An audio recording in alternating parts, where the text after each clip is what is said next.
2014년 9월 21일입니다. 잘 지내신 줄로 알고 날이 영 이상합니다. 쨍 하고 해가 나더니 지난 금요일 날은 덜덜덜덜 춥더니 오늘은 이렇게 비가 오면서 후덥지근합니다. 하긴 살다 보면요, 맑은 날도 있을 테고 비 오는 날도 있을 테고 춥기도 하고 덥기도 하고 그러면서 시간은 가고 세월은 흐르고 그러는 것이 아닌가 싶어요. 또 아이들은 자라나고요. 날씨 변화를 통해서는요, 저는 이런 생각을 늘 합니다. 우리에게는 기다림이라는 것이 있어야 되겠구나. 기다려야 되겠구나. 뉴잉글랜드의 사람들이 저한테 그런 이야기를 해줘요. 여기가 기후 변화가 굉장히 심하잖아요. 이 아래로 이렇게 올라가고 내려가고 하는 바람 때문에. 그래서는 이런 이야기를 해요. 뉴잉글랜드의 날씨는 굉장히 많이 변한다. 그러면서 비가 오는 날, 이런 경우에 비가 오는 날이라든가 또는 바람이 부는 날이라든가 또는 우박이 내리는 날이라든가 너희가 이 날이 마음에 안 드냐? 그럼 조금만 기다려라 라고 이야기합니다. 그렇게 급하게 막 변하는 그런 곳에 우리가 살고 있죠. 여하튼 간에 그런 날씨라 하더라도 세월이 지나가는 것은 우리에게 있어서는 어쩔 수 없는 것이라 생각합니다. 그건 그렇고 지난 토요일날 드디어 자동차를 고쳤습니다. 한 2달 정도를 그냥 타고 다녔어요. 뭐가 문제였는가 하면 브레이크 패드하고 로트라고 하는 게 있지 않습니까? 그게 많이 닳아서 이제 삑삑삑삑삑삑 소리가 났었어요. 웬만하면 그냥 타고 다니자. 그리고 버티고 또 버텼는데 안 되겠더라고요. 그래서 지난 토요일 날은 드디어 타이어를 이제 빼내고 캘리퍼라고 하는 게 있습니다. 캘리퍼를 분리해내고 뭐 이렇게 여하튼 그렇게 해서 한쪽 바퀴를 떼어내고 그쪽에 있는 캘리퍼하고 패드하고 로터를 다 갈았어요. 그리고 이제 운전석 쪽에 있는 타이어를 분리를 해내는데 여러분들 뭐 자동차 보시면 다 아실 거예요. 타이어를 분리를 해내려면 거기에 너트가 이렇게 5개가 있습니다. 그래서 그 5개 풀러야 타이어가 이렇게 나오잖아요. 4개는 풀렀어요. 그런데 하나가 잘 안 풀리는 거예요. 뭐가 끼었는지, 뭐 나사가 어떻게 뭐 뭉개졌는지, 피치가 잘못됐는지. 그래서 자, 이게 해도 안 되고 들어가도 안 되고 몇 번 하다가 잘 안 되니까 드디어 이제 성질이 나는 거예요. 이걸 그냥 확 돌려버려 돌려 말아. 에이, 돌리면 나오겠지. 확 돌렸습니다. 삑 하더니 부러져 버렸어. 그래서 나사가 이 너트가 5개 있어야 되거든요. 제 차 이따 나가 보시면 4개밖에 없어요. 이렇게 하나가 부러져가지고 4개만 꽂고 그냥 다니고 있습니다 지금. 멈추지 못하고 성질을 부리다가 사고를 쳤어요. 제가. 근데 어디에 보니까 이런 말이 있더라고요. 혹시 들어보신 분들 계실 거예요. 갈까 말까 할 때는 가라. 살까 말까 할 때는 사지 마라. 말할까 말까 할 때는 말하지 마라. 줄까 말까 할 때는 줘라. 먹을까 말까 할 때는 먹지 마라. 글쎄요, 이 말에 저는 다 동의는 하지 않습니다. 근데 한 가지는 제가 분명히 동의하는 게 있는데 그게 뭔가 하면 먹을까 말까 할 때는 먹지 마라 이거예요. 그리고 여기에다 하나 더 덧붙이고 싶은 게 있습니다. 돌릴까 말까 할 때는 돌리지 마라. 지난주에도 잠깐 이야기를 드렸습니다. 이스라엘은요, 다윗 이후에 솔로몬을 지나치면서 솔로몬이 죽고 나라가 둘러 갈라지게 돼요. 이유는 솔로몬이 죽고 그 아들 르호보암이라고 하는 자가 왕이 되었는데 다윗으로부터 이어진 절대 권력이 르호보암에 와서 흔들리기 시작했다는 겁니다. 그런 상황에서 솔로몬의 아들 르호보암은 세상 변한 걸 모르는 거예요. 그리고 자기가 잘난 줄 알고 길길이 날뛰죠. 그러다가 결국 12지파 중에서 2지파만 남고 10지파는 야 웃기지 마라 그리고 그냥 떠나버립니다. 그래서 나라가 둘러 쪼개지게 되고 말았습니다. 다윗은요, 원래 이스라엘의 첫 번째 왕으로 임명된 자 사울이라고 하는 자의 사위입니다. 물론 여러분 다윗 그러면 뭐 골리앗 이야기 이런 거 많이 들어보셨을 거예요. 그런데 그건 성서의 한 부분만 나와 있는 것이고 성서를 전체적으로 다 보시면 사실 다윗에 대해서는 좀 불분명한 게 많아요. 자료가 여러 가지가 있기 때문에 정말 골리앗과 싸웠냐 안 싸웠냐 뭐 다윗이 어떻게 사울을 만났냐 뭐 이런 것들 많은 복잡한 부분들이 있습니다. 하지만 어쨌든 간에 성서의 전체적인 흐름을 보면 사울은 다윗이 미웠어요. 싫어했어요. 죽이고 싶었어요. 그 이유가 뭐였는가 하면 백성들이 다윗을 사울보다 더 좋아했다는 겁니다. 그러니까 인기가 다윗이 더 높았던 거예요. 그러니까 왕인 사울의 입장에서 보면 나보다 인기 좋은 놈이 있으면 그거 없애버려야 돼. 이런 생각을 갖고 있었던 겁니다. 어쨌든 사울은 다윗을 제거하려고 해요. 그런데 보니까 다윗이 자기 사울의 둘째 딸 그 미가를 좋아합니다. 그래서는 어떤 수를 쓰는가 하면 이런 생각을 하는 거예요. 아, 그래? 내가 내 딸을 좋아하지. 내가 너를 사위로 삼고 싶은데 너 같은 촌놈이 우리 왕족의 사위가 되려면 그래도 뭔가 고유가 있어야 되지 않겠느냐? 그래서는 이런 조건을 걸어요. 내가 가서 이 이스라엘의 철천지 원수인 블레셋 사람의 포피 100개를 베어가지고 오면 그러면 그 공로를 인정해서 내 사위를 삼겠다. 그런 겁니다. 여기서 포피라고 하는 것은 뭔가 하면요. 왜 남자아이들 포경수술 시키지 않습니까? 그러면 포경수술 시키고 그 끝에 이렇게 잘라낸 살갗, 그걸 포피라고 부른 거예요. 그러니 이 말은 뭡니까? 블레셋 100명을 죽이고 그 증거를 가져와라 이랬던 거죠. 죽여야 되는 거예요. 안 그렇겠습니까? 블레셋이 바지 벗고 그냥 잘라봐 이러고 있겠어요? 죽여야 되는 거예요. 근데 유대는 전통적으로 자기네 율법에 의해서 남자는 다 이렇게 포경수술을 시켜줬던 겁니다. 그걸 할례라고 불렀었죠. 그런데 사울이 이렇게 조건을 달아서 자기 딸 미갈과 결혼을 약속한 이유는 앞에서도 말씀드린 것처럼 죽이고 싶은데 내가 직접 못 죽이겠으니까 쉽게 말하면 이런 거예요. 내 손에 코 안 묻히고 코 풀겠다 하고 사울은 이런 생각을 했었죠. 그래, 다윗이라고 하는 저놈이 싸움도 잘하고 뭐가 알겠는데 100명이라고 하면 한 50명쯤 죽이다가 그 다음에 죽겠지 이랬던 거예요. 그런데 다윗은 후다다다다다다 가서 블레셋 사는 곳으로 갔다 오더니 포피를 200개를 가지고 왔답니다. 성서는 그냥 덤덤하게 포피 200개라고 하지만 사실 이 얼마나 잔인한 짓입니까? 여러분들 한번 생각을 해보세요. 사람 200명 죽이고 옷 벗겨가지고 다 잘라서 그걸 들고 있는 거예요. 끔찍한 짓이라는 거죠. 이런 짓을 했어요. 그런데 이런 자를 위대한 다윗이라고 다윗과 같은 사람이 되게 해주십시오 하는 이런 기도를 하고 믿음이 굳세고 용맹한 다윗과 같은 사람이 되게 해달라고 이름을 다윗이라고 짓습니다. 영어에 뭡니까? 데이빗이죠. 물론 그렇다고 해서 데이빗이라는 이름 가진 미국 사람들이 다 그렇다는 건 아니에요. 당연히 그것과 상관이 없겠죠. 하지만 한국 교회에서 한국 기독교 목사라고 하는 사람들이 성서에 나오는 위대한 인물의 이름을 내가 따야 되겠다라고 하면서 자기 이름을 데이빗으로 바꾸는 것을 보면, 그리고 더 가져다가 내 이름은 이제부터 데이빗이야 라고 쓰는 걸 보면 자랑스럽게 그것도 난 다윗과 같은 사람이 될 거이다 라고 하는 걸 보면 정말 저들이 목사 맞나, 성서를 읽어보기는 했나 하는 그런 생각이 들지 않을 수가 없습니다. 그건 그렇고 어쨌든 사울은 약속을 했으니까 어쩔 수 없이 미갈과 결혼을 시키고 사위를 삼아요. 그래서 다윗이 이제 사울의 사위가 되었습니다. 하지만 사울은 다윗이 싫어요. 하지만 사울은 이미 사위가 됐다 하더라도 죽이고 싶어요. 그래서 어떻게 하든 이 다윗을 죽이려고 온갖 방법을 다 씁니다. 심지어 후반부에요. 그러니까 사울 삶의 후반부에 가서는 다윗을 자기가 직접 죽이려고 쫓아다녀요. 장인인 사울이 직접 다윗을 죽이려고 말 타고 군사를 몰고 쫓아다닙니다. 하지만 결국은 사울은 다윗을 죽이지 못했어요. 여하튼 그 사이에 뭐 이런저런 여러 사건들이 있는데 사울은 다윗을 죽이지 못하고 자기가 죽고 맙니다.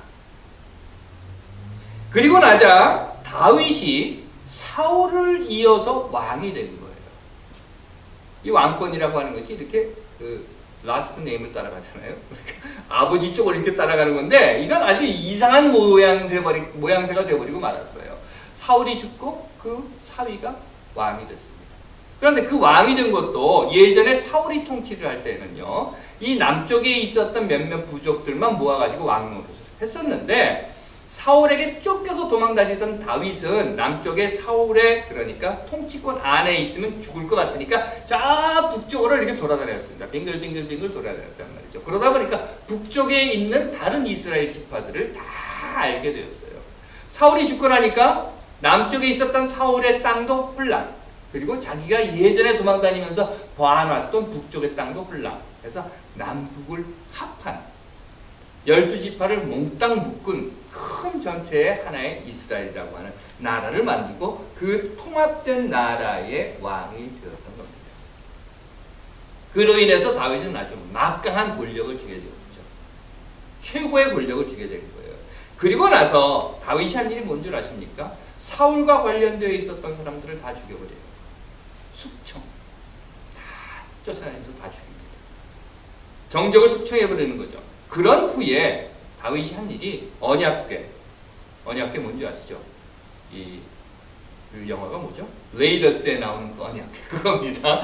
그래서 그 언약궤 안에 무슨 뭐 아론의 쌍난 지팡이가 들어있느니 또는 십계명 돌판이 들어있느니 만나 항아리가 들어있느니 하는 그런 언약궤인데, 그 언약궤라고 하는 것은 유대인들에게 있어서는요 하나님의 자리라는 거예요. 하나님의 임재요, 하나님의 권능이요, 유대 신앙에 있어서 아주 핵심이고 중심이라고 하는 것이었는데, 다윗은 왕이 되고 정적들을 싹 없애버리고 난 다음에 그 언약궤를 자기의 국, 다윗의 국, 예루살렘으로 싹 가져다 놓습니다.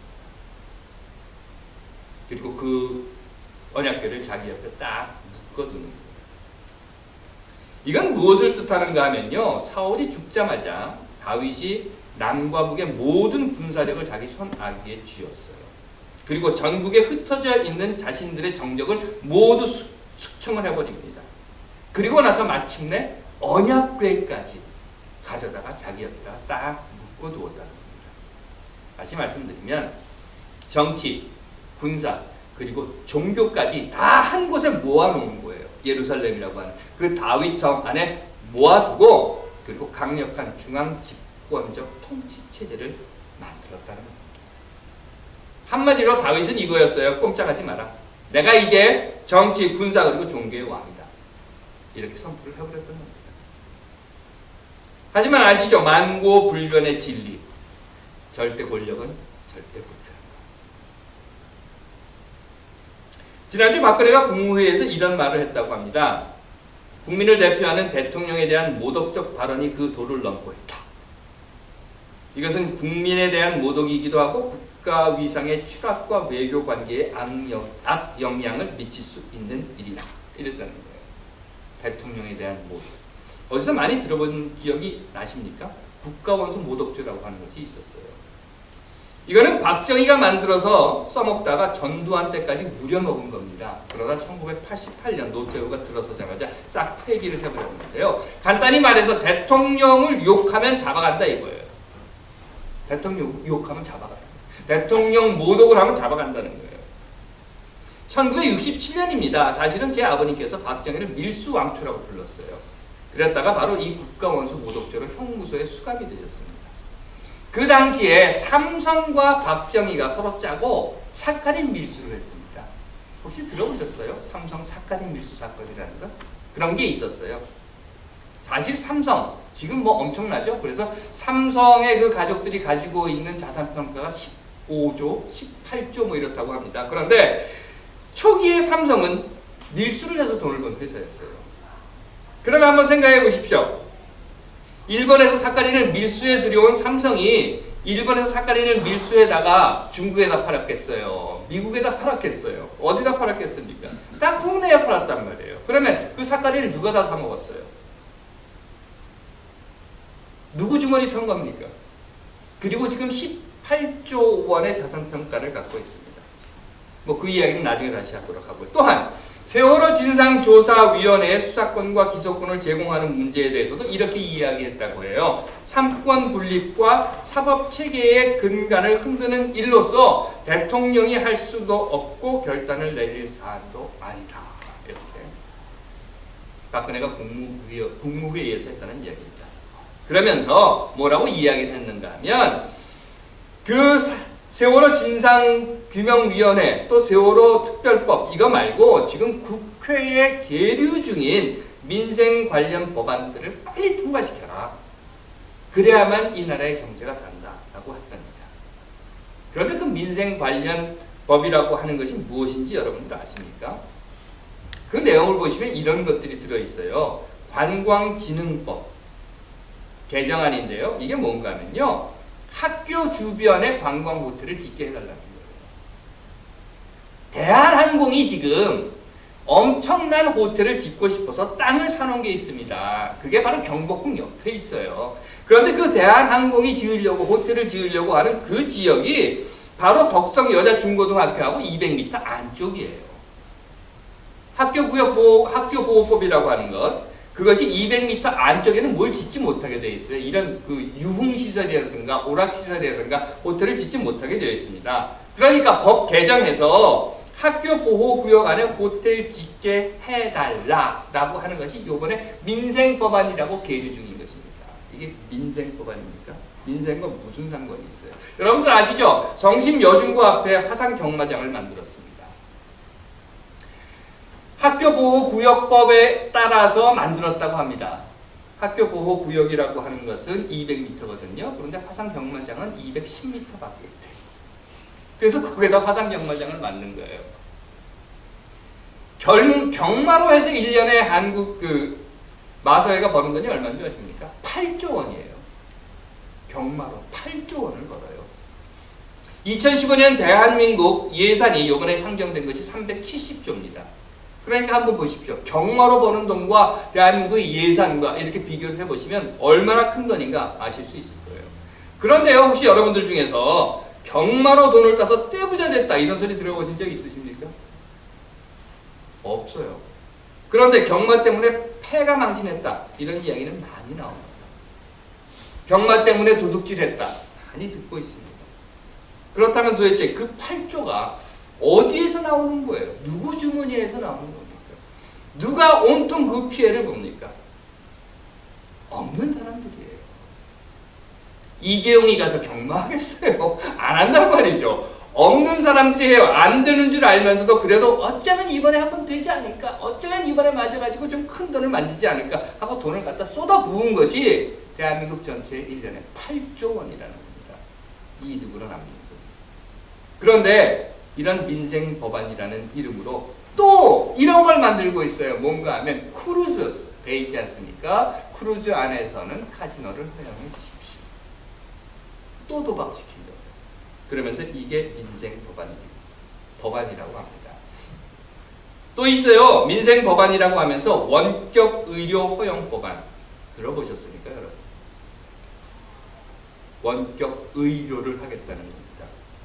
물론 캐나다 같은 곳들은 이 원격의료가 굉장히 도움이 된다고 해요. 왜냐하면 집하고 마을하고 한 40마일쯤 떨어져 있고 한 20마일 더 지나서 또 집 하나가 있으니까 그러니까 원격의료가 많은 도움이 된다고 하지만 대한민국이라고 하는 이 작은 이 좁은 동네에서 원격의료 이것이 의료 민영화라고 하는 것인데 이것을 하면 결국은 누가 죽어요? 동네 병원도 다 죽는 그런데 이게 민생법안이라고 계류되어 있다고 합니다. 그런가 하면 이것도 있어요. 아파트 분양가 상한제 폐지. 이게 민생법안입니다. 아시죠? 아파트 분양가는 묶어놨어요. 상한제를 정해놨습니다. 이거 풀어주면 서민들이 얼씨구나 하고 그 아파트를 삽니까? 결국 건설업체들의 이익을 위한 것이죠. 누구 좋으라는 거예요. 그런데 이걸 민생법안이라고 했습니다. 그리고 이 민생법안이 세월호 특별법에 묶여서 지금 통과되지 않기 때문에 대한민국의 경제가 침체되고 있다. 이랬다는 겁니다. 그러더니 국회의원 세비는 국민들의 세금으로 나가는 것이므로 국민에 대한 책임을 다할 의무가 있다라고 얘기하고 만약 국민에 대한 의무를 다하지 못할 경우에는 그 의무를 반납해야 되고 세비를 돌려줘야 된다라고 했다는 겁니다. 이게 누구 입에서 나온 건가 하면 대통령이라고 하는 자의 입에서 나오는 이야기예요. 그랬더니 그 이야기를 듣자마자 어떤 정신 나간 국회의원이라고 하는 자가 이런 말을 했다고 해요. 국회 해산. 도대체 이게 어떻게 돌아가는 건지 말이 안 돼요. 정신을 못 차리겠어요. 제가 정신을 못 차리겠는 걸 보니까 정말 그 말을 하는 대통령이 제정신이 아니라고 하는 생각이 점점 듭니다. 그 절대 권력이라고 하는 것이 멈출 줄 모르고 달려가고 있다고 하는 것을 점점 더 두려움이 엄습을 하고 있습니다. 사실 박근혜는요, 절대 권력은 절대 부패한다는 것을 박정희로부터 보았을 텐데도 멈추지 못하고 있습니다. 다윗의 이야기로 돌아가 볼까요? 그래도 다윗은요, 간간히 멈추기는 했어요. 왜냐하면 당시에 예언자들이 있었고 그 예언자 중에 아주 이 다윗이 보기에는 보기도 싫은 예언자, 우리가 흔히 이야기하는 그저 좋은 말로 했을 때 꼴통 예언자가 하나 있었어요. 그래서 다윗 앞에 가서 맨날 싫은 소리를 해댑니다. 내가 바로 그 도둑놈이야 라고 이야기하고 내가 바로 그 죽일 놈이야 하고 이야기를 합니다. 그런데 다윗은 그런 소리를 들을 때마다 움찔 한 번을 했어요. 물론 그리고 난 다음에 두 발 더 앞으로 뛰어나가긴 했지만 그래도 움찔 한 번씩은 합니다. 하지만 결국 죽을 때가 되어서는요, 아들 솔로몬에게 살생부를 줘요. 뭐라고 이야기하는가 하면 나한테 싫은 소리하고 나한테 뭐라고 하고 나한테 덤벼들었던 누구 쭉 이름을 적어주면서 이건 다 죽여라. 그리고 자기는 죽었습니다. 참 치사하고 치졸한 인간, 그가 다윗이었죠. 그리고 다윗을 보고 배운 솔로몬은 결국 절대 권력, 절대 부패를 멈출 줄 몰랐습니다. 그리고 그 결과는 나라가 두 동강이가 나고 말았던 것입니다. 하나님께서 사랑하시는 여러분, 이제 우리를 한번 봅시다. 성세는요, 때가 있다 이런 말을 해요. 갈 때가 있고 멈출 때가 있다. 굳이 성세의 이야기를 들지 않더라도 우리는 다 압니다. 멈춰야 할 때가 있다는 것을. 그런데 알면서도 그게 잘 안 돼요. 아이를 야단쳐야 할 때가 있습니다. 당연히 야단쳐야 할 때가 있죠. 하지만 얼만큼 야단을 치다가는 야단치기를 멈춰야 할 때가 있습니다. 멈추지 못하면 뭐가 돼요? 아동학대. 이렇게 돼버리는 거예요. 술 좋아하시는 분들, 저를 포함해서 마실 때가 있죠. 하지만 마시던 술을 그만하고 멈춰야 할 때가 있습니다. 부어라 마시라 술술 잘 또 넘어간다. 그리고 계속 멈출 때를 모르고 마시면 사단이 나고 맙니다. 아내와 말다툼 할 때도 있습니다. 왜? 남편도 사람인데 어떻게 맨날 짓눌리며 살아요. 그러다 보니까 어떨 때는 예전에 우리 신 교수님이 말씀하신 것처럼 수세적 저항, 이것도 가끔 할 때가 있단 말이죠. 하지만 수세적 저항도 멈춰야 할 때가 있습니다. 그 수세적 저항에 멈출 때를 모르고 계속 가면 죽습니다. 뿐만 아니라 배우는 자의 입장에서, 가르치는 자의 입장에서도, 물론 설교하는 제 입장에서도 멈춰야 할 때가 있는 것입니다. 그리고 그 멈춰야 할 때를 아는 것이 삶에 있어서 중요한, 아니 삶에 있어서 기본이 되는 것이라고 저는 생각을 합니다. 빨간불이 켜지면 멈추고 파란불이 들어오면 가야 하는 것처럼 떠돌려 그러다 떠돌려를 멈추지 못하면 결국 뚝 하고 나사를 부러뜨려 먹는 것처럼, 저처럼. 그런가 하면요, 또한 누군가 멈추지 않고 달려가는 것을 보게 되면 여러분들이 말해 주셔야 하는 겁니다. 너 지금 멈춰야 돼. 이대로 계속 달려가면 넌 이제 큰 사고를 만나게 될 거야. 무언가 부러뜨리게 될 것이고 무언가 잘못될 거야. 내가 책임질 수 없는 그런 엄청난 일에 접하게 될 거야. 멈춰야 해 하고 이야기해 줘야 해. 왜? 그래 너 혼자 달려가다가 빵 맞아서 죽으면 내 탓이지 라고 생각할 수 있겠지만 결국 그렇게 멈추지 않고 달려들어서 부딪히는 것은 나란 말이야. 내게 피해가 오는 것이기 때문에, 내가 피해를 당하는 것이기 때문에, 아니 당장 지금 내가 아니어도 이 역사에서 내 아이들, 다음의 세대들에게 그 피해가 가는 것이기 때문에 멈추지 못하고 달리는 자들을 보거든 멈춰야 돼 하고 이야기해 주셔야 합니다. 하나님께서 사랑하시는 여러분들은 지금 어디로 향해 달려가고 계십니까? 여러분들은 지금 무엇을 위해 힘을 쏟고 계십니까? 또한 여러분들은 지금 어떤 것에 몰두하고 계십니까? 잠시 멈춰 보십시오.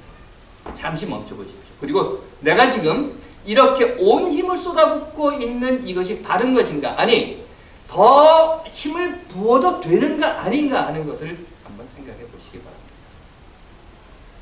절대 권력은 절대 부패하듯 자치, 절대 질주는 절대 충돌을 일으킬 수 있습니다. 기억하시기 바랍니다. 멈춰야 할 때 멈추지 못하면, 아니 멈추지 않으면 부러지고 맙니다. 꼭 기억하시기 바랍니다. 기도합시다. 하나님, 때를 알게 하옵소서. 특별히 그 중에서도 멈춰야 할 때를 알게 하옵소서.